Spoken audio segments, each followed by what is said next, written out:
Okay. We will begin. Parents will keep joining. Yeah. So, good evening. And on behalf of Tuberous Sclerosis Alliance India, I warmly welcome you all to today's webinar. Tuberous Sclerosis Alliance India is a national non-profit organization dedicated to supporting individuals and families affected by TSC, which is a rare genetic condition that can impact multiple organ systems and often requires lifelong care and multidisciplinary management. In a country as diverse as India, access to timely diagnosis, specialized treatment, and reliable information remains a significant challenge for many living with TSC. Our organization works to address these gaps by raising awareness, connecting patients with medical experts, and building a strong support network for caregivers and families. Through these initiatives, we hope to create an aware and well-educated community. So today's webinar is part of our mission to inform people and empower them, our parents. And today's topic is eye, skin, and teeth manifestations in TSC.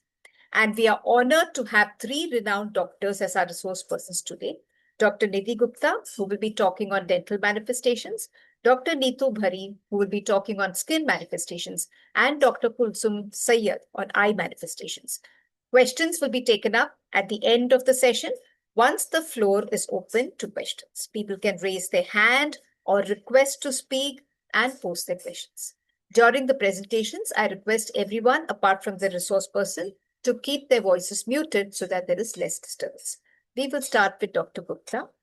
Dr. Nidhi Gupta, an MDS BDS, is a specialist dentist with 20 years of experience, including expertise in treating children and adults with special needs.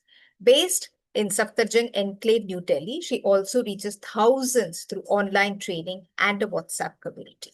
Welcome, Dr. Gupta. Thank you, Dr. Shobha from TSAI. And it's a great opportunity, and I must say it's so thoughtful of you to bring the dental aspect into picture. So to all the parents, I would keep it very interactive because we all are very scared of dentist. Dentist का नाम लेके ही हम भाग जाते हैं, बोलते हैं हमें डेंटिस्ट के पास नहीं जाना. I am not talking about lot of management, but I'm going to talk about more of preventive part. So just one question, Dr. Shobha, what is the average age by which tuber sclerosis is diagnosed in India? What is the average age of the child? It can start even in the womb, ma'am. But typically, we see when the first epileptic seizures start within the first 2 years. That has been our experience, because when those special seizures come, I think that is when, we go to the neurologist and we get it diagnosed. But now things are very advanced. Even in womb, it can be diagnosed, but I don't know how many such cases are. Right. Yeah. Right. Got it. So I got a clue from you how the system or the diagnostic system in India works. Okay, so let me know if it is visible. I'm just on the first slide. Yes. Okay, so I'm keeping it very, very simple so that we can have a lot of takeaways from the presentation. So the key triad we see, तीन जो main चीजें हैं जो हम देखते हैं in any patient. I am not categorizing them as a child or a teenage or an adult right now. They are enamel pits जो हमारे दांत का हिस्सा है. Can I be bilingual? You're on mute. Can I be on bilingual? Please be bilingual. I think it'll be more comfortable. Yes, ma'am. Yeah. तो हमारे tooth का जो हिस्सा है, the part which is visible in the mouth, white portion of the tooth, उसमें छोटे छोटे pits, जैसे गड्ढे होते हैं ना सड़क पे हमारे हर जगह अब गड्ढे मिलते हैं, वैसे ही enamel pits. That is a diagnostic feature. The other is gingiva, gums को gingiva बोलते हैं, and oral fibromas. तो हमारे ओरल कैविटी के अंदर जितना भी टिश्यू है ना, उसके अंदर चीक्स हैं, उसके अंदर टंग है और लिप्स और एनी सॉफ्ट टिश्यू, जब उसके ऊपर छोटे छोटे सी ग्रोथ हो जाती है, so those and the gingival hyperplasia, which can be due to local reason because the child is not able to brush or keep it clean, या फिर because of anti-epileptic medicine there is a tendency for the growth of the gingiva. right? This is the classical feature we see in children and adults, right? मैंने आपकी clarity के लिए, so that you understand, कुछ pictures डाली हैं. So this is the picture of enamel pits. So front teeth, as parents, we can see front teeth of our children, right? And this is the picture of a child who is unable to keep the teeth clean, right? That is why we can see lot of plaque accumulating in those small pits. And that is why those pits are stained. Now, at this time, dear parents, if you are listening, इस time पे ये जो पिट्स हैं जिनमें staining हो गई है, इनमें कैविटी नहीं लगी है. They are not cavitated, but they are giving you a signal. They are telling you that this is the time we need to visit a dentist. So it's like a early warning sign for the parents कि अभी हमें dentist के पास जाना पड़ेगा. Okay. Now, as Dr. Shobha said, diagnosis varies. Prenatal diagnosis भी हो सकता है. And when the first episode of seizure, जब फर्स्ट एपिसोड सीजर का आता है, मे बी 6 महीने पे आए, मे बी 2 years पे आए, उस टाइम गैप में we actually diagnose that my child has this condition, right? But this condition, this pitting of enamel, can happen even before that. So what I want to bring to the plate, to the table, is that your dentist can actually diagnose this condition even before the physician or your treating doctor. Is this point clear? ये मैंने picture इसीलिए लगाई थी कि हम ये चीज miss ना कर दें, या हम ये ना सोचें कि मैं क्योंकि अपने बच्चे को मिल्क फीड कर रहा हूँ या बॉटल फीडिंग कर रहा हूँ तो ये ऐसे वाले इनेमल पिट्स आते हैं. ऐसे इनेमल पिट्स बॉटल फीडिंग से नहीं आते हैं. These are classic signs of tuberous sclerosis. Is this point clear? The second is growth of the gingiva. We have no reason why the gingiva is growing so irregularly, and it is growing in such a manner that even the teeth are covered, right? So this is also a call for you all to go and visit your dentist. This is the third classic sign where we see जहाँ जहाँ black arrows लगे हैं, they are small small nodules or small small growth you can feel with the finger, with the back of your, with the this, you can feel that there are some growth in the mouth of your child, right? If even if the diagnosis is been not done, or if it is done, it's time that you visit a dentist. So जो बच्चे हैं, छोटे बच्चे हैं, right, उनके अंदर enamel pitting पहले आती है. So that means the baby teeth में शो इनामल पिटिंग, राइट? कुछ इनामल पिटिंग बेबी टीथ में आ सकती है, and that is why I had put this picture, right? And the fibromas, they appear late when they enter the teenage, or after they enter the adulthood. It's like universal. They have most 90 to 100%, they have those fibromas. And oral lesions जो होती हैं, one more thing I wanted to bring, oral lesions never occur in isolation. वो कभी अकेली isolation में नहीं होगा कि केवल ओरल लीजन्स हैं और डरमैट या और कोई सिस्टमिक लीजन्स नहीं हैं. Now, why also I want to thank Dr. Shobha for bringing the dental aspect, because in this condition, dental lesions have to happen 100%, they are present. वो होती ही हैं. Given a span of a patient from infancy to childhood, teenage, adult, and geriatric care, there is a point of time when 50% of their lifespan they will have dental problems. So it is must that we should become aware कि क्या क्या हो सकता है, and how should we have a hawk eye so that we can see that dental manifestations are setting in and we can visit the dentist as soon as possible. ये 3 condition जो हमने बताई ये तो बहुत कॉमन है. Apart from that, what else can happen? jaw tumors, obviously benign tumors then can happen. Aphthous ulcers, जिसको हम अल्सर बोलते हैं कि छाला पड़ गया, there is no reason for ulcer, हो रहा है, बार बार हो रहा है, along with the growth, obviously along with the gingival growth or other growth in the mucosa of the mouth, then also it can be taken up by a dentist. Now there are now I'm talking about if early intervention is not done, then how the dental health care is affected. It is seen, these are all study related data which I have accumulated and put up in my PPT, that when the child has not been treated by the dentist for long, or there is significant negligence on part of dental care, the child may have a lot of discomfort even during doing the daily activities. Absentees may increase from the school or from the therapy center, and even the normal function of chewing, speaking, they also get hampered. So with each slide, the takeaway message is, as soon as you have a diagnosis or as soon as you see that there is something developing in the mouth, it's high time I have to visit the dentist. Also, they are children and adults who may have episodes of seizures भी होते हैं उसके अंदर, और they may be on some medication जहाँ से mood swings भी होते हैं. Some may have additional condition of autism. Then we have cognition delay भी हो जाता है. So what happens?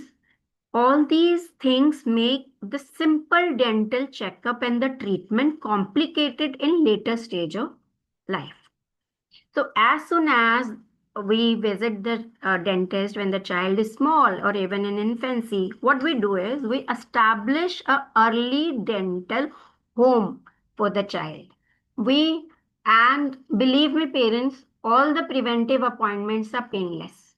All the preventive appointments are stress free. So as soon as we discover, as soon as we have the diagnosis, please pay a visit to the dentist so that the unforeseen multiple comorbid challenges which might happen, which might not happen, can be kept at bay for good period of time. So this is what has been seen in studies, and as Dr. Shobha said, that we have a whole, dynamic of diversity in many parameters. So starting from diagnosis, then early intervention, and then therapies, and then rehabilitation. So it has been seen that they have high rate of unseen dental care, and even most of the health caregivers, they are also not aware, how to handhold the whole family from the very beginning. So what is the takeaway? As I mentioned earlier also, early dental home. So we discuss it with the physician, we discuss it with the treating, either you have a physician or a pediatrician, and we handhold and we complete the setup for dental home and plug all the holes, they are all the loops which are present for the dental care. Now, one more thing which I would like to, bring in picture. Dentist cannot work in, isolation. They have to be in tandem with the treating doctor, and the caregiver and the parents, they play a key role, right? I'll just give a very small example so that's easy for you to understand. Last week we had one uh, geriatric patient who had to undergo some surgery, and surgery, it was a systemic condition, it manifested in the lower bone. So, and believe me, it was the caretaker's call to make a WhatsApp group for us and for the physician, so that everyone can work in tandem. So now with, we can use this technology and, make the treatment planning, make the communication very seamless and smooth amongst all the stakeholders for the cause. One more thing, when you have now one specialist who is going to talk about skin and another for eye. So what happens at any point of time if the systemic lesions aggravate? I mean, if the widespread is now increasing, going in brain, kidney, or skin, or you see now something new is coming, then that means it is going to affect the dental part also. The severity is in direct relationship, systemic and the oral. So if systemic is going up, the oral is also going to go up. So that means the requirement for the dental care is going to increase. And that's the time when we work in a very customized fashion. We have to literally, go down and put all the details in our history sheet and everything.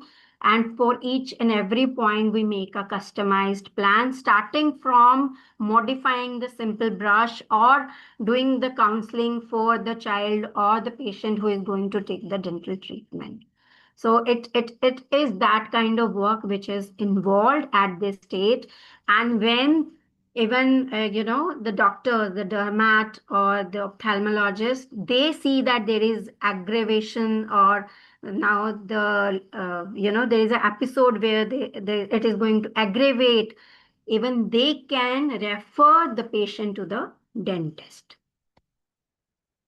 So this is what I have already discussed, that all the doctors, they have to work in tandem. If the dentist is going to diagnose, they are going to refer the patient back to the physician, and the physician or the pediatrician is at the apex, and they are going to then refer the child to the various concerned departments. Early dental involvement from the physician side and from the parent side, both are needed, so that we can at least prevent what is preventable, right? So the cavities in enamel pits we cannot prevent. It is associated with the genetic condition.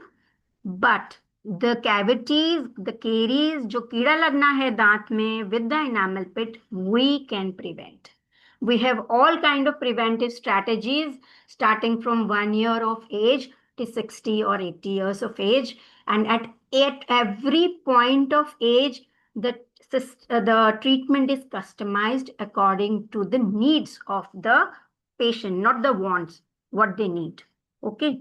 So this is the importance at any point of time when it is diagnosed. Now, I tell you how we do it. Just a small glimpse of how we do it. So we saw that that picture where there was enamel pitting. We saw that the child had reported late and it was all stained, still not cavitated. So we had preventive reasons and we seal them. Now, this is when the child is reporting early. The child has been diagnosed by the physician or by the whole team of the doctors, and they referred the child to us. What we have done, we have placed a disclosing agent. It's pink in color, which is in contrast to the white color of the enamel. Now, can you see the tooth has picked up pink colors on these pits, right? Now, what will I do? I will keep doing my preventive. I'll seal them. I will now handhold the whole family. I know the child is not compliant at this point of time, so I have to make their parents aware that this is the starting point. This is I'm going to do. What you will look for now, because the oral fibromas have not developed, gingival swelling has not come, but it may come. And how we can keep the gingival hyperplasia, which is drug induced, at bay, we will start giving them those home care methods, tools which are available in the market, or the modification of already used, tools which the parents are using, right? So uh, now, if we talk about the management part, management obviously involves some treatment and some counseling and some hand holding, right? So if the fibromas or the lesions are very big, definitely we do laser excision treatment.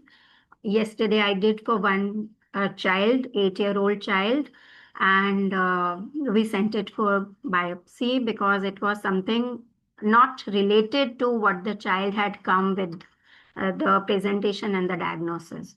So, and believe me, the technology has advanced so much. We have working with AI tools now in dental. At any point of time, the sittings or the dentist visit are always painless, stress-free, and the child compliance increases in these settings. The laser treatments, again, they are bloodless, they are painless, and they are very conservative. So these treatments are also available, right? And the other thing which I just mentioned, that whenever you visit a dentist, please carry the complete prescription of the physician or the treating pediatrician or the geneticist.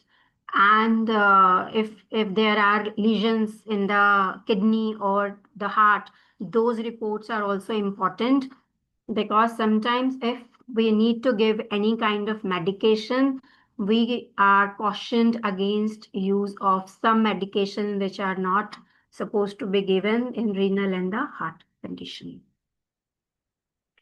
So, very basic, I will talk about. We need to educate. Okay, we all know, we all say, okay, we will do this brushing, we will do that. But when the child is small, or when the patient is not uh, able to comprehend what has been told, we handhold the caregiver, we handhold the parents, or we handhold even, a representative from educational institutes.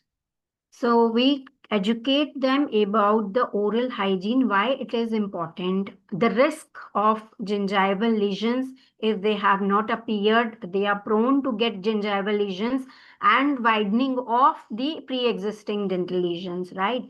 Rule of two, a very simple thing. Rule of two, we need to brush twice for 2 minutes. And so I'll tell some points in this. We need to choose a very soft brush, whether you have an infant, whether you have a teen, whether you have an adult, right? Never ever go. I have kept some brushes also here to show you. These are 3 brushes. So this is for 2-year-old. This is a regular brush, 2 regular brushes which are present in the market.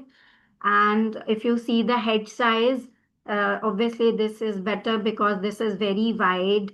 And if you see the comfort of the patient, they will have lot of uneasiness in this oral cavity. Oral cavity has the maximum nerve endings, right?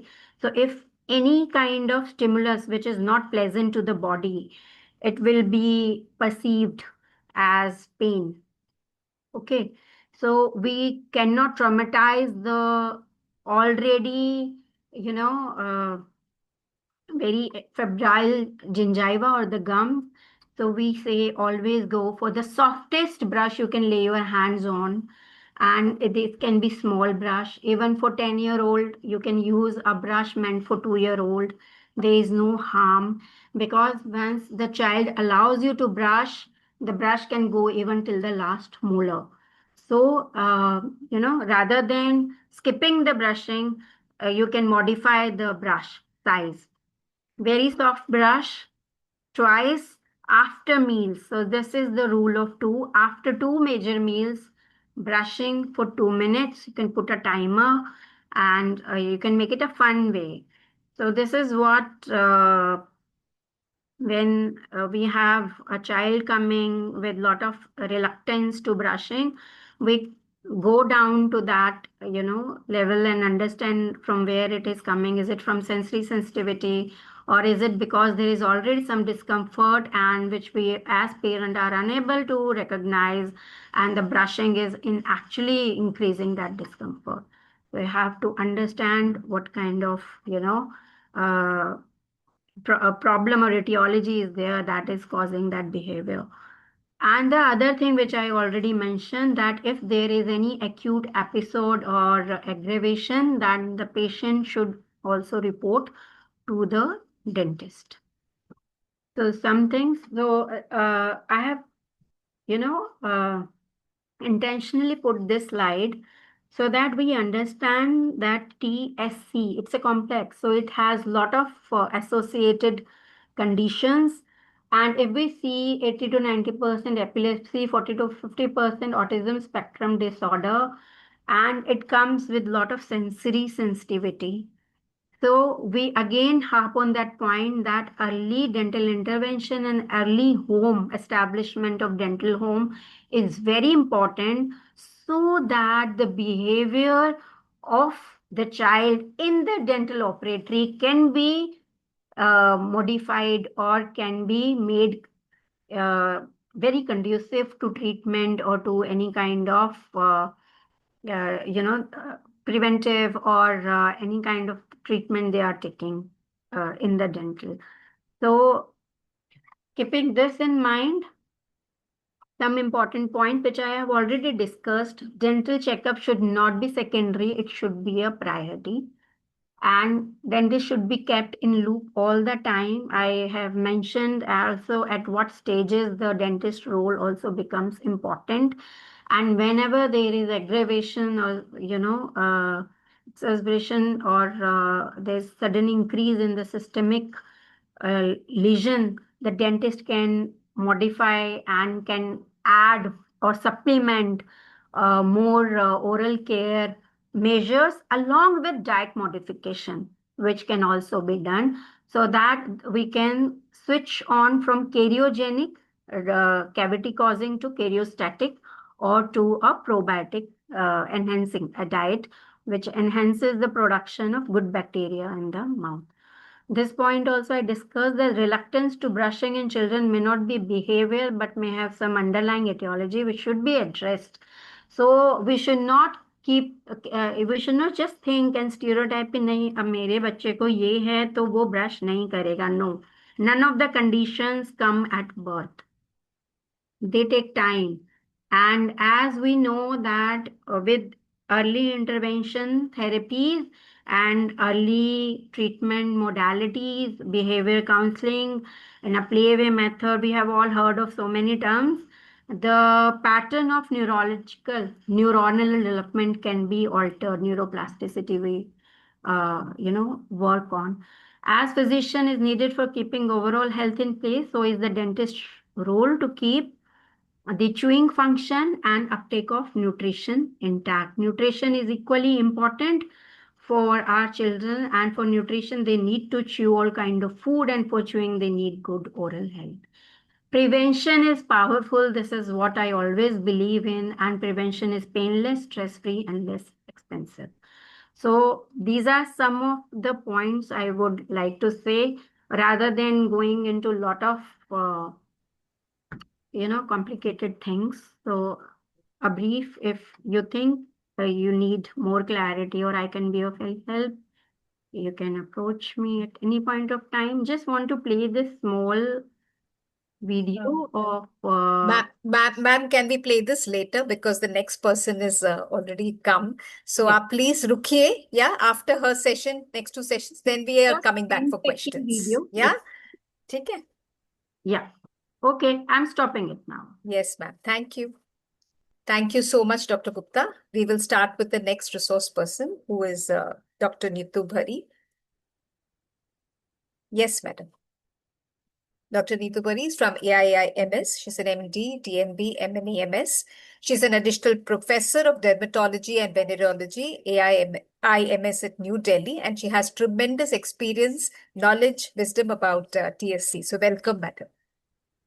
Thank you so much. Thank you so much, Sobaji, for your kind invitation and your persistence and commitment. Thank I you. think to the community is worth praising. So, in tuberous sclerosis, skin is an important organ, as Dr. Neetu was also mentioning repeatedly, because it is very frequently involved. So, if we see the series is published across the world, we can see that in almost every person you may find some skin manifestation. थोड़ी subtle हो सकती है, fluoride हो सकती है, but कुछ ना कुछ स्किन साइन और सिम्टम होंगे. So all patient in this study they had hypomelanotic spot. इस स्टडी में देखें तो adenoma sebaceum was the commonest symptom, and then we have hypomelanotic macule. So almost all of them, they have some kind of skin manifestation. And why this is important? Because these signs, they may help us in the early diagnosis of the disease. So in this article you can see this is a race against time. You want to make the diagnosis before you are developing serious or severe neurological or other systemic manifestation. And why this is important? Because those hypomelanotic जो light skin colour के spot है, वो first manifestation of tuberous sclerosis हो सकते हैं with in first 4 months of life. If we see here, then the study also shows that if any patient has any family history of tuberous sclerosis or there are seizures which are unexplained, a thorough skin examination should be done. कहीं ना कहीं से कुछ clue आ जाएगा what is the diagnosis behind these neurological symptoms. And also these are important, so whether this is neurological, even renal, cardiac, so other systems, skin manifestations are indicative, diagnostic, as well as sometimes prognostic. सो मतलब कुछ ऐसे symptom हैं जो हैं तो हमें लगता है सीएनएस मोर फ्रीक्वेंटली इन्वॉल्व, कुछ सिम्टम है तो है kidney evaluation is more important और cardiac evaluation is more important. So skin lesions are very frequent, point one. They come very early in the age, so they help in catching the diagnosis, and they may be indicator of an associated systemic involvement. So, like in this study, they have shown that forehead plaque, which is a type of skin lesion we see in tuberous sclerosis, we will see the example, a cutaneous marker of CNS involvement in tuberous sclerosis. So, though they are present on the skin, but they may indicate that there is something underlying which is more grave and require more aggressive intervention. So, 8 cases who had forehead plaque had CNS involvement. And similarly, apart from the systemic involvement, genotype, phenotype. So in our country, because of resource limiting setting, we are not able to do genotypic analysis in most of them. But कुछ soft clue उसके भी मिल जाते हैं, whether this is tuberous sclerosis 1 or tuberous sclerosis 2, based on what kind of skin manifestation a patient is having. We know that in the diagnostic criteria, skin lesion are play important role, because you can see 4 of the major criteria, 3 of the minor criteria have skin and oral manifestations. Hypomelanotic macule, as we discussed, are really important in catching the diagnosis, but they are not troublesome. Parents as well as children, they are not much bothered by them because they are fewer in number, they are mostly truncal. The most troublesome or bothersome manifestation is angiofibroma. Angular fibroma appear later. Shagreen patch, we will discuss that they are again they are present in 1 or 2 in number, again more truncal. And then we have some other minor clues. 2 of them are oral, just discussed by Dr. Nidhi, intraoral fibroma and dental enamel pit, and something called confetti skin lesions we will discuss. So if a definite diagnosis is required, 2 major feature or 1 major feature with 2 or more minor features, so you don't even need the radiological investigation to make a confirmatory diagnosis of tuberous sclerosis, because majority of the time this is confirmatory, and then you evaluate to look for the involvement of systemic organs. So as we discussed, angiofibroma, cutaneous wise, they are the most troublesome lesion in patients of tuberous sclerosis. They are mostly seen on the centrofacial part, that means dorsum of the nose, central part of the cheek, and perioral area, in the form of these reddish brown papulonodular lesion. They are again not very early, but still you can say the age of onset is 2 to 5 years. Why this is important? Because again, sometimes they may be the earliest sign and symptom with which patient or parents are presenting to a doctor. So again, there are various types. Sometimes we see mosaic form where only unilateral or a half of cheek is involved. If we see systemic involvement, they have much lesser involvement compared to bilateral involvement of angiofibroma. Other important sign is forehead fibrous plaque, which look mostly like angiofibroma, but they are larger and more thicker lesion present on the forehead. They increase in the size, and again, as we discussed, they are indicator of underlying CNS involvement. So in this study, they are present in 1/3 of the patients, and majority of them were on forehead. These are some maps provided by various studies where they are saying that if they are present on forehead, usually they are larger in size, while present on the scalp or cheeks or neck, they are smaller in size comparatively. When we do the biopsy for both angiofibroma and forehead fibrous plaque, the main feature is fibrous proliferation of the collagen. This is sometimes required because angiofibroma sometimes may be mistaken with acne lesion or some vascular lesion, so then a biopsy helps. Second most important skin manifestation are these hypomelanotic macules. They are usually fewer in number, and but if they are more than 3 and more than 5 millimeter in size, then they are considered diagnostic of tuberous sclerosis.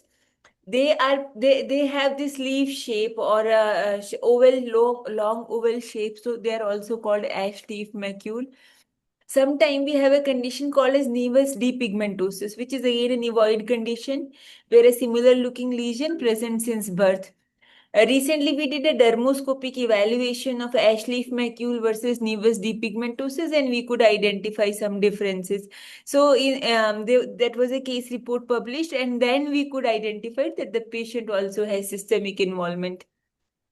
So those are subtle lesion, particularly in a fairer skin person, but they have diagnostic capabilities.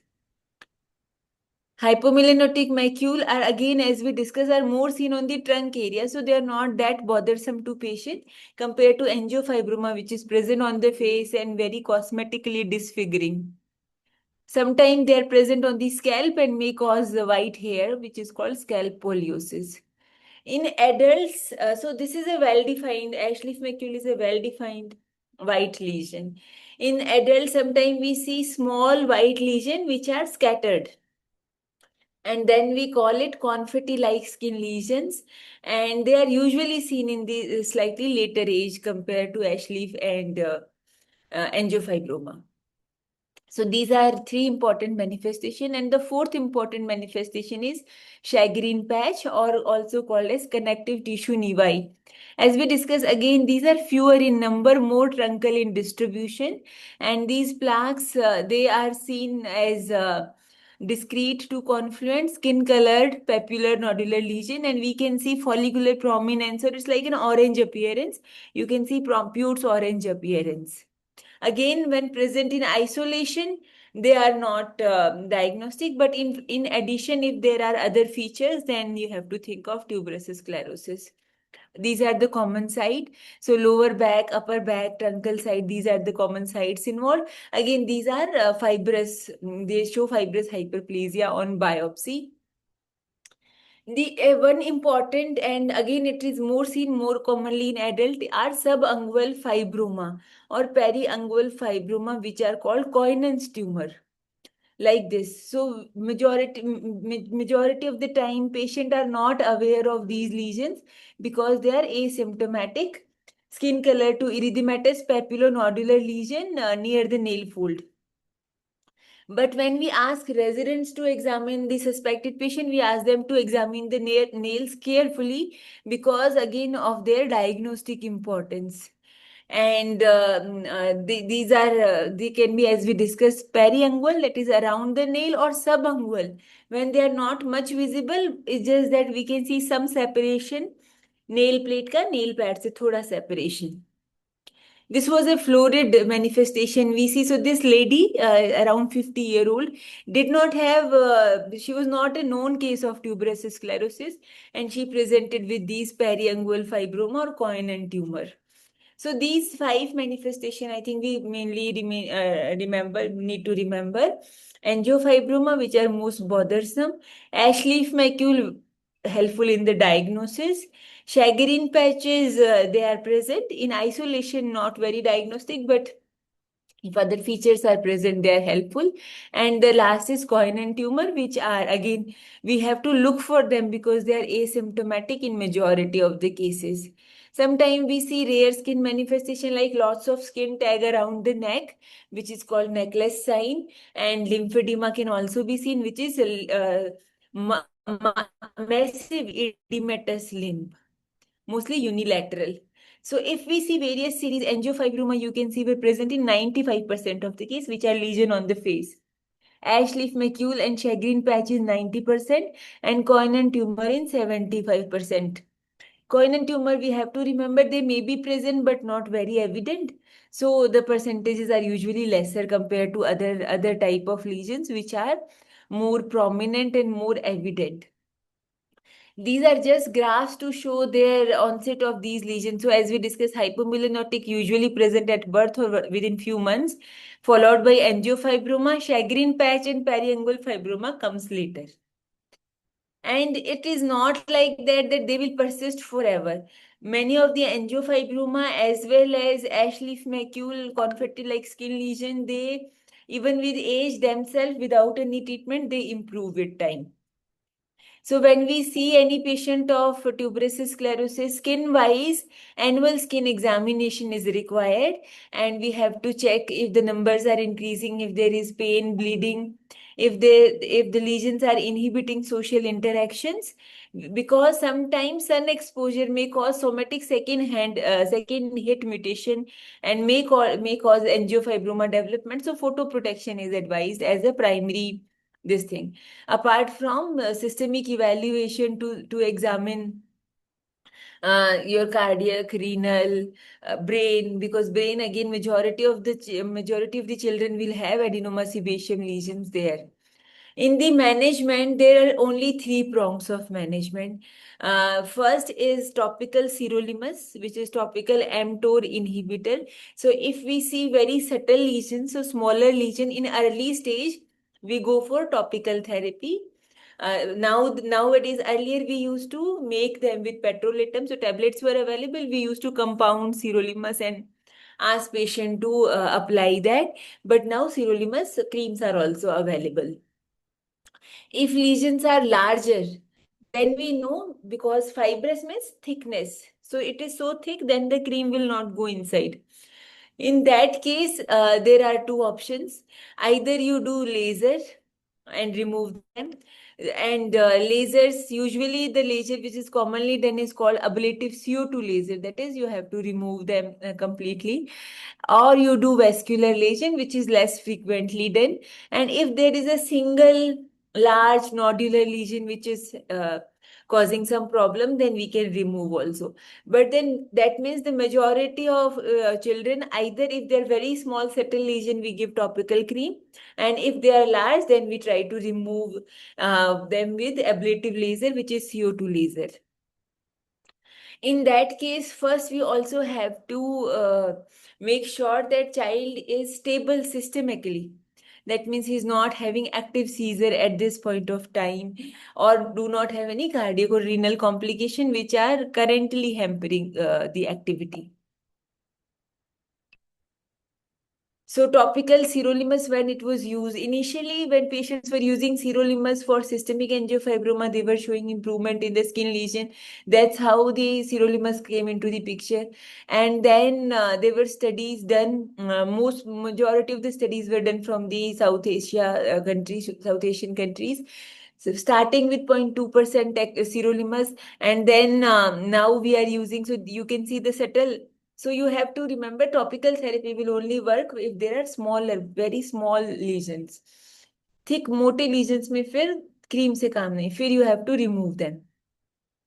Removal, again, we have to remember, is not a one-time procedure. It takes many sittings for them to be removed and to achieve a cosmetically acceptable condition. So you can see in the first child, the upper photograph, she has very few lesions, so she showed much better improvement. And the second young man had relatively more involvement. He also has shown the improvement, but lesser than the child number one. And this was again another study with topical rapamycin or topical sirolimus, another name of sirolimus, and has shown. So you can see the pre and post photograph. So upper one are pre photograph and post photograph. There was significant improvement in the number of angiofibroma. It is a safe medication. Topically, there are no side effect, no monitoring is required, but little costly. So that we have to, but if we are compounding it, we are preparing the cream, then I think it is not as costly as oral sirolimus is. This is CO2 laser, so you have to ablate if the lesion are larger and thicker. And sometimes other lasers have also been tried, like Nd:YAG and PDL, as we discussed. For ash leaf macule, majority of the time, no treatment is required because those are truncal lesions, not very cosmetically hampering. But topical sirolimus has also been used and found effective in the management of those spots. Majority of the time in our country, the problem is the confusion with vitiligo, that these white spot are white spot disease, which is not true. So once parents and children understand that, I think they are comfortable with it. And similarly for angiofibroma, if they are very smaller lesion, like this girl has, a topical sirolimus is effective. For that lady with larger nodular lesion, then again, as we discussed, topical therapy will not work. You'll have to remove them surgically or radiofrequency ablation. We did radiofrequency ablation for that woman. And this is again example of Coinen tumor. And as we discussed, smaller lesion you can give topical sirolimus, but in the larger lesion, so CO2 laser or excision is required. So just to conclude, I think I can say that skin involvement is very frequent. It is important diagnostically, important prognostically, and is associated with severe morbidity by itself as well, because these are children which we are talking about, and they face a lot of social stigma. So early recognition, as we repeatedly say, the lesion are smaller, the chances of treatment being successful is much high. So early recognition and intervention is really important. And multidisciplinary management, as we know, this is a systemic disease, has multiple systems involved. So it is essential. Thank you. Thank you so much, madam. And that was a very, very in-depth description of all the skin manifestations. Shukriya. You wish to leave and join back, ma'am, because there will be some questions for you at the end of the session. I'll try, ma'am. Today is my son's birthday. So birthday is the day before, so we have come outside.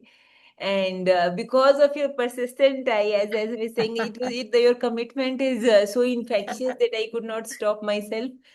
I'll try my best. Otherwise, I can wait. I'll ping you when the questions start. Then, yeah. Thank you. Thank you so much. Thank you so much. Yeah. Thank you so much. Thank you. Thank you. And now we move on to the next presenter, who is Dr. Kulsum Sayyad. She's done her MBBS, MS, and she's done a fellowship in general ophthalmology, fellowship in vitreoretinal surgery, and she's right now with MGM New Bombay Hospital, Vashi. She has experience as a consultant in vitreoretina in ophthalmology department. Her areas of interest include retinal detachment, diabetic retinopathy, vitreomacular interface disorders, retinopathy of prematurity. So welcome, madam. and please share your screen, and we're waiting for your talk.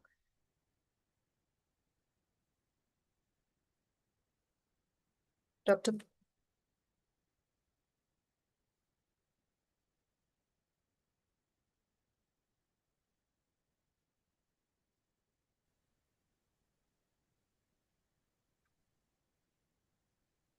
Yeah, am I audible, ma'am? Yes, ma'am. Yes, absolutely. Okay, so I'll just start with my presentation. Just give me a minute. Yeah, so the topic is eye issues, prevention and care in tuberous sclerosis complex, children and adults. So good evening to all.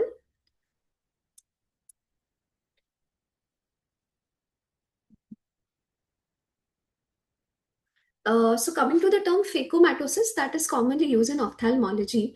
So the Greek word phakos, meaning lentil or spot, indicates presence of characteristic birthmarks or spots.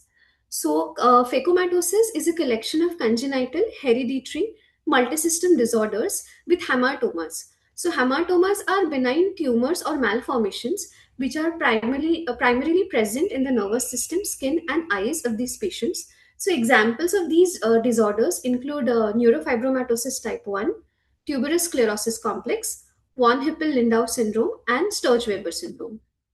So coming to tuberous sclerosis complex, as we know, it is an autosomal dominant disorder. So it involves tumor suppressor genes TSC1 and TSC2, and these mutated genes show near complete dominance in terms of pattern of inheritance. So what happens in TSC is that the mutation in either TSC1 or TSC2 gene causes a loss of function in the normal functioning of these genes. This results in uninhibited cell cycle progression and causes development of systemic hematomas. So TSC1 mutations are seen in up to 10 to 30% of patients, whereas TSC2 mutations are seen in 75 to 80% of patients. So how does TSC affect the eye? What we see is that patients with TSC2 mutations will show more severe manifestations than those with TSC1 mutation, and consequently patients with TSC2 mutations, the findings will correlate with more significant retinal findings, and patients with retinal findings further correlate with more severe other systemic complications such as epilepsy, renal tumors, subependymal giant cell astrocytomas, that is SEGAs, and often the patients will also present with significant cognitive impairment. So retinal hematomas are unregulated growth of glial astrocytes and associated blood vessels. So to come to the functioning of the eye, what we can see is that on the front we have a transparent structure called as the cornea, followed by the lens, and at the back of the eye we have a neural structure which is the retina. So what happens is the rays of light get focused. They first pass through the cornea, then they get further focused by the lens, and these rays of light are finally focused onto the retina. So the retina then eventually leads to the optic nerve. So these light rays fall onto the retina. The retina converts these light rays into electrical impulses, which are carried by the optic nerve to the brain. So what we see in TSC patients are retinal hematomas. That is, the neural layer of the eye will be involved, and typically these are benign tumors along with associated blood vessels that are the characteristic finding in TSC patients. So 50% of patients with TSC will exhibit at least one tumor or lesion inside the eye. And the more common ones are those that occur on the surface of the retina, which is the innermost layer, which receives outside visual stimuli and then transmits these stimuli further to the brain. So retinal hematomas are seen in approximately 50% of the patients, and up to 25% of the patients will have involvement of both eyes. So what we see here in this image is a flat lesion here, which is on the surface of the retina. So this is the most common type of hematoma found, and these are prone to causing vitreous hemorrhages. So what we can see here is that this is the retina, and in front, this is the vitreous of the eye. So vitreous forms the major volume of the eye, and these tumors will result in bleeding in the vitreous. So what happens is the patient will suddenly complain of development of cloudiness in vision, and with over a period of say a few days, the haziness in the vision will gradually progress. So other types of hematomas that are present are either multinodular or transitional. So sometimes we see aggressive hematomas. So they demonstrate progressive growth and they can all threaten vision. So these lesions are fortunately very rare in patients with tuberous sclerosis. In case a patient is diagnosed with aggressive tumors, then it can be treated with surgical excision. Sometimes we can also perform laser therapy to the eye so that the blood vessels that are feeding these hematomas can be ablated and thereby result in shrinkage of the tumor. We have something called as intravitreal injections. So these injections again reduce the blood supply to these tumors and cause shrinkage of the tumor. And in more severe cases where we feel that none of these treatment modalities are working and the patient has a severe painful blind eye, then we might consider enucleation. So we also patients may also present with optic nerve hematomas. Now these are benign tumors which are present along the optic nerve. So they can rarely affect the optic nerve directly, but usually because they are benign, they do not require treatment. They usually present in one eye. They are often asymptomatic and non-progressive. So the more important presenting features also include cranial nerve palsies. Now, in the human eye, what happens is that when the eye look upwards or downwards or sideways, so then this movement is brought about by nerves that arise from the brain and supply the muscles around the eye, which are known as the extraocular muscles. So basically, in cranial nerve palsies, that is paralysis of these muscles, what happens is that these nerves get compressed for some reason, because of which the impulses that are supplying these muscles get interrupted and the functioning of the muscles is hampered. So usually these cranial nerve palsies are rare in TSC patients, but when they do present, we have to immediately rule out any vision threatening or life threatening pathologies such as obstructive hydrocephalus, that is obstruction of drainage of the fluid within the brain, or intracranial aneurysms of the brain. So these palsies themselves may be partial or complete. So the most commonly reported is the sixth cranial nerve palsy, and this is typically due to an increase in the intracranial pressure. So what we can see here is that let's say the left eye of the patient is involved, and the patient is asked to look towards the left side. Now the right eye, being normally functioning, is able to look towards the left, but when we see the left eye, we can see that the eye is not able to turn towards the left. So this is known as a partial or complete inability to abduct the eye, which is a feature of sixth cranial nerve palsy. So usually what happens is, because one eye is able to turn properly, whereas the other eye is not, the patient will develop something called as double vision or diplopia. So anytime a patient develops diplopia, then it is a matter of concern and requires immediate assessment, both neurological and ophthalmological. Another form of palsy that the patient might present with is the cranial nerve third palsy. In this case, the patient will develop sudden lowering of the eyelid on one side, and the eye will appear to be down and out. Other movements of the eye will be hampered. So again, third cranial nerve palsies are concerning for direct nerve compression. The patient may also present with severe neurological symptoms such as nausea and vomiting, neck stiffness, severe headache and seizures, all of which are signs indicating that the patient requires urgent neurological evaluation. So this potential underlying pathology in a TSC patient with third cranial nerve palsy has a high mortality rate and should be treated on an emergency basis. So coming to cortical visual impairment, so this is a broad term. It describes all types of visual dysfunction caused by damage to the optic nerve and the cerebral structures that the optic nerve supplies the electrical impulses to. So we have a very variable presentation in TSC patients. So typically, cortical visual impairment, that is CVI, is described as an abnormally decreased vision as compared to the respective age group of the patient. What we commonly see in tuberous sclerosis patients is over half of the visual field is affected. That is, the patient will be able to see less in the visual field compared to the upper half.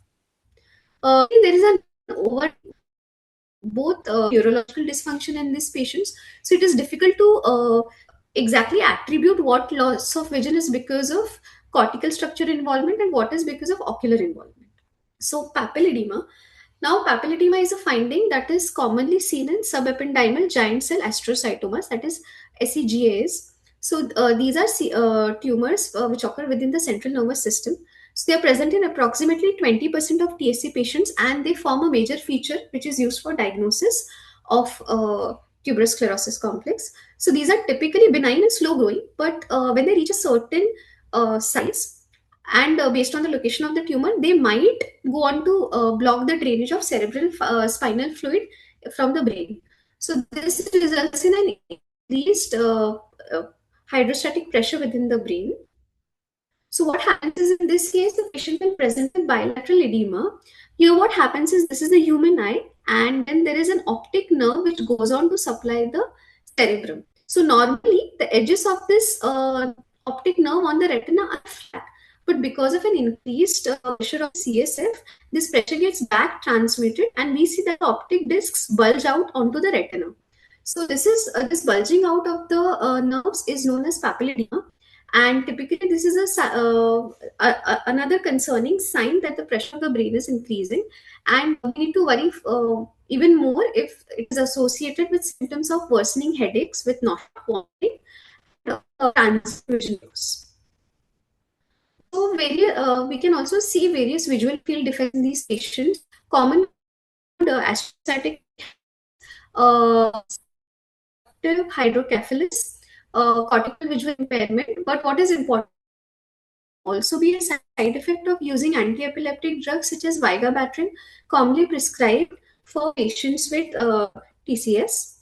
So these patients have a test called as perimetry, which objectively tells us that which part of the visual field of the patient is affected. So commonly, tuberous sclerosis patients will present with a decreased uh, dis-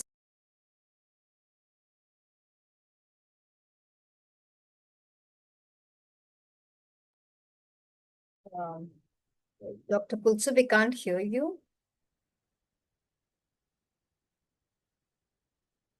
Dr. Kulsum?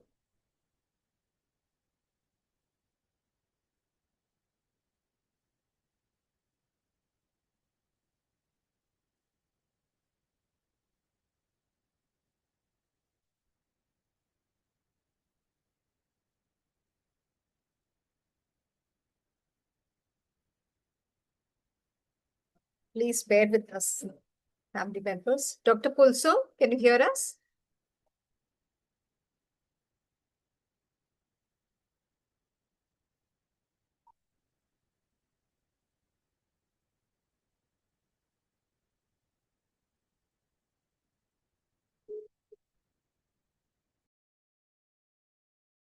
So coming to the diagnosis of these patients, so in some people, TSC-related eye lesions represent disorder. Patches that are lighter or darker than the surrounding tissue are present in up to 75% of patients. However, these form a minor feature of the disorder. Multiple retinal hematomas are more characteristic of TSC and are a major feature in the diagnostic criteria for TSC. Clinically, when an ophthalmologist or a retina specialist looks at these lesions, we cannot just directly be able differentiate them from eye lesions caused by neurofibromatosis, because clinically they both look alike. So Ma'am, we can't. typically Sorry, for these patients, ma'am, sorry to stop you. We yeah. can't see your PPT. The PPT has stopped. Oh, We can hear you, but the just a PPT minute. stopped. Yeah. Oh, all right. I'll just do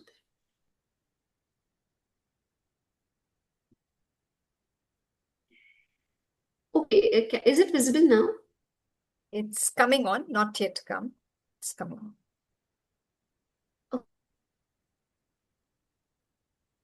Yeah, now we can see it. Please go ahead.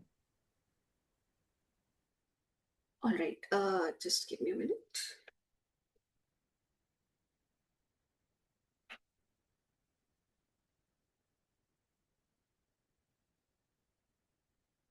Okay, so so to evaluate patients with tuberous sclerosis, we typically need to look at the retina. So this requires that the examination be performed by an ophthalmologist who is familiar with the science of TSC. So what we do routinely for these patients is that first we dilate their pupils. So now pupil is an aperture of the eye which after putting dilating drops tends to dilate so that we can visualize the retina in its entirety. What we do for this is that we instill dilating drops 2 to 3 times at a gap of 15 minutes. So over a period of say half an hour to 45 minutes, the pupils get dilated, and then we perform indirect ophthalmoscopy. So as we can see in the image, this is the indirect ophthalmoscope. So we use this to see the retina, and there is a magnifying glass present in the hand which enables us to look at the retina. So this uses a lot of bright light, which might be uncomfortable for patients. Apart from the procedure itself, pupillary dilatation causes blurring of vision for say 6 to 8 hours, but then that's a reversible phenomenon. And then with time, the pupil returns back to its normal functioning. So dilated fundoscopy is a very important test that every patient diagnosed with TAC should undergo, because hematomas have been seen in all kinds of patients, including infants. So, coming to follow up and treatment. So, in most cases, we can observe retinal hematomas and other TAC related lesions. So, recommended protocol is there has to be an annual basic eye checkup for patients with TAC who have no visual impairment or progressive hematomas.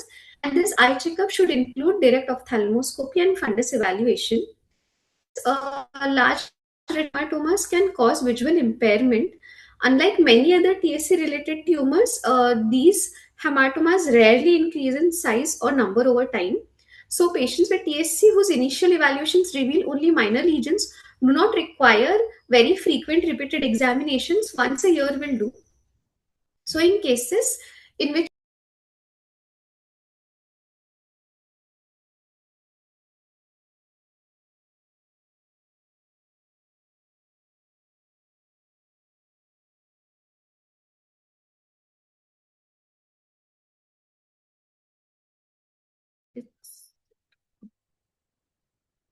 it's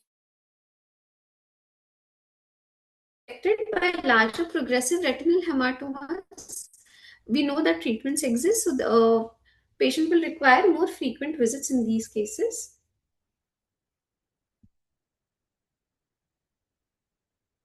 So to summarize, TSA typically causes benign tumors in the eye. The retinal hematomas are present in up to 75% of patients diagnosed with TSC, and they may provide the first clinical signs of the disorder.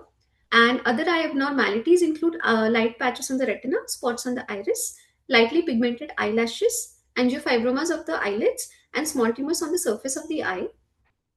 Retinal hematomas and other tumors of the eye, unlike TSC related tumors in other organs, tend not to progress over time. Those who have been diagnosed with TSC or whose doctors suspect they have TSC should be examined by an ophthalmologist who is familiar with the disorder, typically a retina specialist. And in the rare cases in which retinal hematomas do cause visual impairment, further treatment can be done for the patient. So, thank you for your patient listening.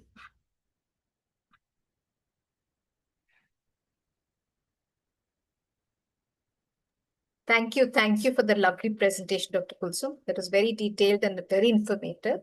I will now start with the questions. Yeah. I know Dr. Neetu Bhari is not there, but the questions have come mainly for you and for Dr. Gupta.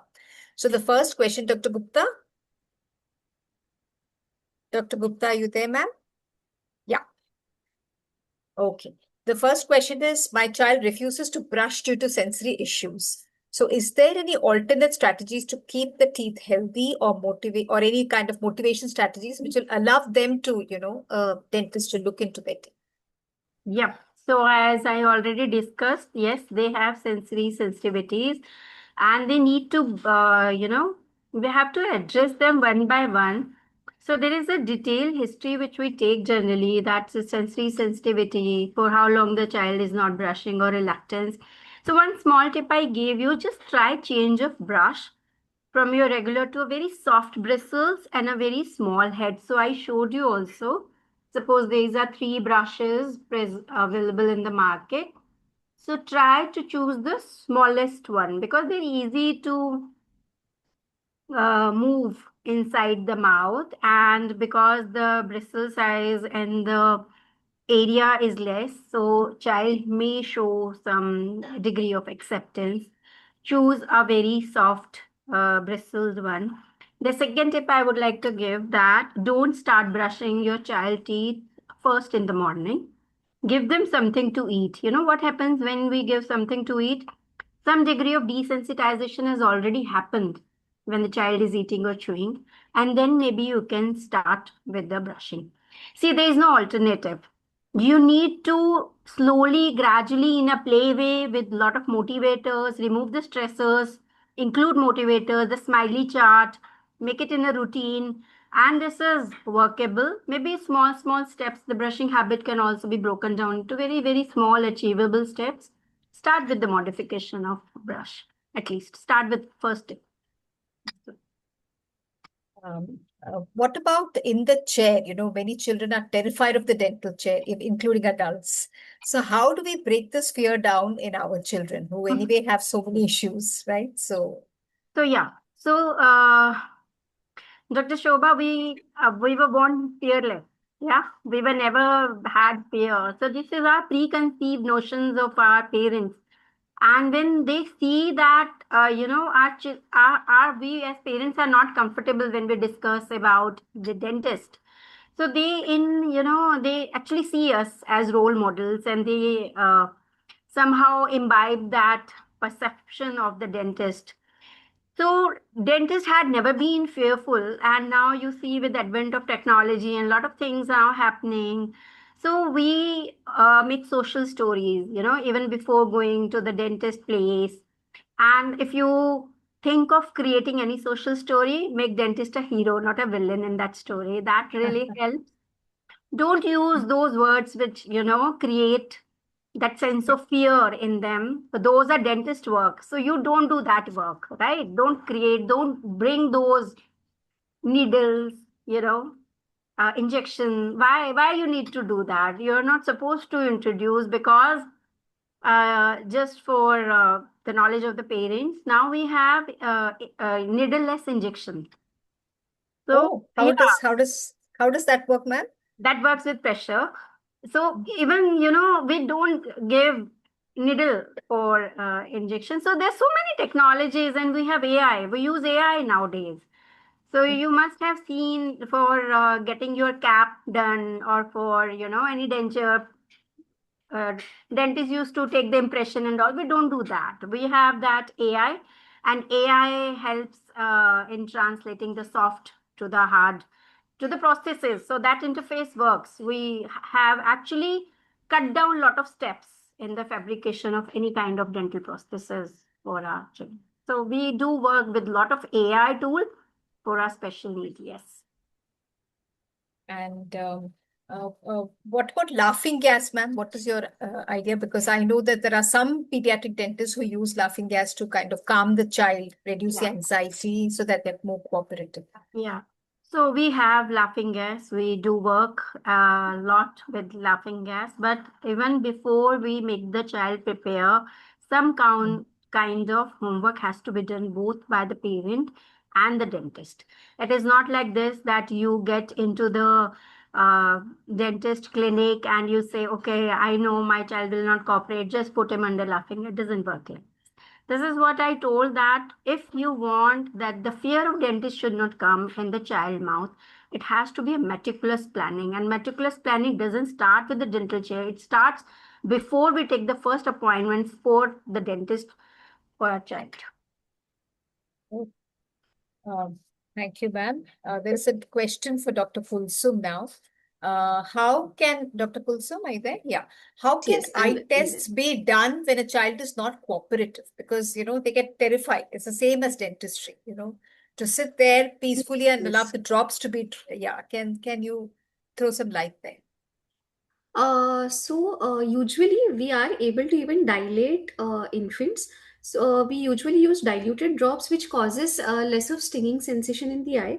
For pediatric patients, we also use topical anesthetic eye drops. So that reduces the stinging sensation. And even if there is we usually instill just one eye drop in each eye, and that is enough to actually produce dilatation as required. And the machines that we use Typically, yes. Although of course it's better when the patient is cooperative, but even if it's an infant, we are able to use, say, an eye speculum to keep the eye open. We ask our assistants to help us hold the baby or the child in those cases. And using the eye speculum, we can keep the eye open for an extended period of time. And the good thing about indirect ophthalmoscopy is that we can see whole of the retina within a few glances. And we do have instrument to help us tilt the globe in a particular direction if needed. So yes, it can be performed. Maybe it will not be completely as meticulous as in a cooperative adult, but then basic screening definitely can be done even in a pediatric patient, including an infant. Actually, infant is फिर भी easy, madam. Little older, na? Yeah, 6, yeah, 7 yeah, yeah, years. yeah. Their fears are in and, Yes, yes, yes. Okay, that's Often enough. if we Yeah, sorry, go ahead. Yeah. Often, if we do counsel the patient, they do cooperate. We use a lower intensity of light to examine the child if the patient is feeling very strong sense of photophobia. Also, Right. we do have fundus cameras. So, if the patient is not cooperative for a proper fundus evaluation, we can just click the fundus picture in a matter of seconds. So, then that does Oh, give us a decent exposure. yeah. This is interesting. Fundus camera. So, in fact, the next question is that what is the screening for used for, either teeth or for, eyes? What is the screening test which is called? Like, for example, echo for heart, ultrasound for urine culture or kidney. So, is there any specific tests? You spoke about the fundus camera shot. Is that good enough to diagnose? Yes, it is definitely useful as a screening tool and can be done annually. Okay. And Madam Gupta, any kind of screening required for, Yeah, you we know, do 3D scan, so that is through AI tool. We do that. We don't use intraoral camera because that's obsolete. Now we okay. do 3D scan. Yeah. Oh. There's one question here. My daughter is 27 years old and she stopped speaking since 2017. So it is very difficult to understand what is going on in her body. So how do we come to know what the problem, if there is a problem in her vision? Uh, Yeah. Dr. Kulsum? Yeah. Yes. So we do have objective tests to be able to determine how the vision of a patient is. So we have something called as retinoscopy, which will help us determine if the eye has a refractive error or not. So in cases that these children or patients do need glasses, but they're not able to verbalize that, they're not able to see clearly, we can perform retinoscopy. That again requires dilatation of pupils, and we have something called as a retinoscope, which will give us an objective assessment of the refractive error, and we can prescribe the same for the patient. So for yes, refraction we can do that. Then we do have other electrophysiological tests such as an ERG, which may be performed to see if the visual pathway is functioning properly or not. So these tests can be done even if a patient is unable to verbalize. Right. And Dr. Gupta, somebody's written, I'm scared of visiting the dentist because my daughter's not speaking how she can express her pain in case of treatment, how they treat her. So we have a So, lot of picture exchange cards and we have a lot of non-verbal cues through which we communicate, and we partner the parents actually in the whole system, in the whole game. Yeah. uh, somebody wants a little more information on the ERG test, how it is done, and checking for vigabatrin toxicity. Because most of our children are on vigabatrin and they say that it has an effect on the eyesight. Dr. Kulsum, can you throw some light on that? Yes. So for ERG tests, we usually need centers that are equipped with an ERG machine in the first place, which are more commonly seen at district places or tertiary eye care institutes. So that requires again that the patient's eyes be dilated, may be performed under anesthesia if needed, and per se does not require the patient to verbalize. So based on the graph that we get, we can have a rough idea of how well the visual system is functioning. ERG is not very commonly needed because what we do is we can always see the retina of the patient, and we can have a gross idea of the retinoscopy of the patient. So clinically and based on the fundus examination of the patient, if we feel that the eye structurally is fine, we may not necessarily advise an ERG unless we have an absolute doubt whether the eyes are functioning properly or not. Usually, a good clinical examination is sufficient. Coming to vigabatrin toxicity, what we can do is we can screen the patient every 3 monthly, and we can have something called as the OCT scans done. So that gives us an idea about the layers of the retina, whether they're getting thinned out because of toxicity of the drug. So again, that is a procedure that can be done within minutes. So that over a period of time, let's say we repeat them every 3 monthly or 6 monthly, we can determine if there are any changes in the retina, and then decide whether the drug needs to be changed or dosage needs to be adjusted. So these are objective tests that can be done, and based on what the ophthalmologist finds at the primary visit, then accordingly follow-up visits can be scheduled and the patient can be subjected to those tests. Anybody else has any questions? You all can unmute yourself and ask the doctors.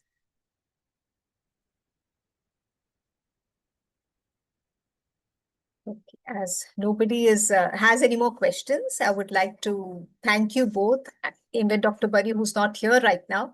So thank you very much for taking out so much of time for us, us parents, to answer so many wonderful questions and giving us this wonderful talk by both of you, by all three of you. So thank you very much. And I think if anybody wants to contact you all directly, we will pass on the information to them and they will be in touch with you directly. Yes.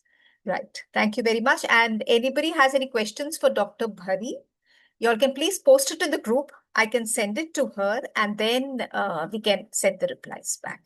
Yeah. Thank you very much.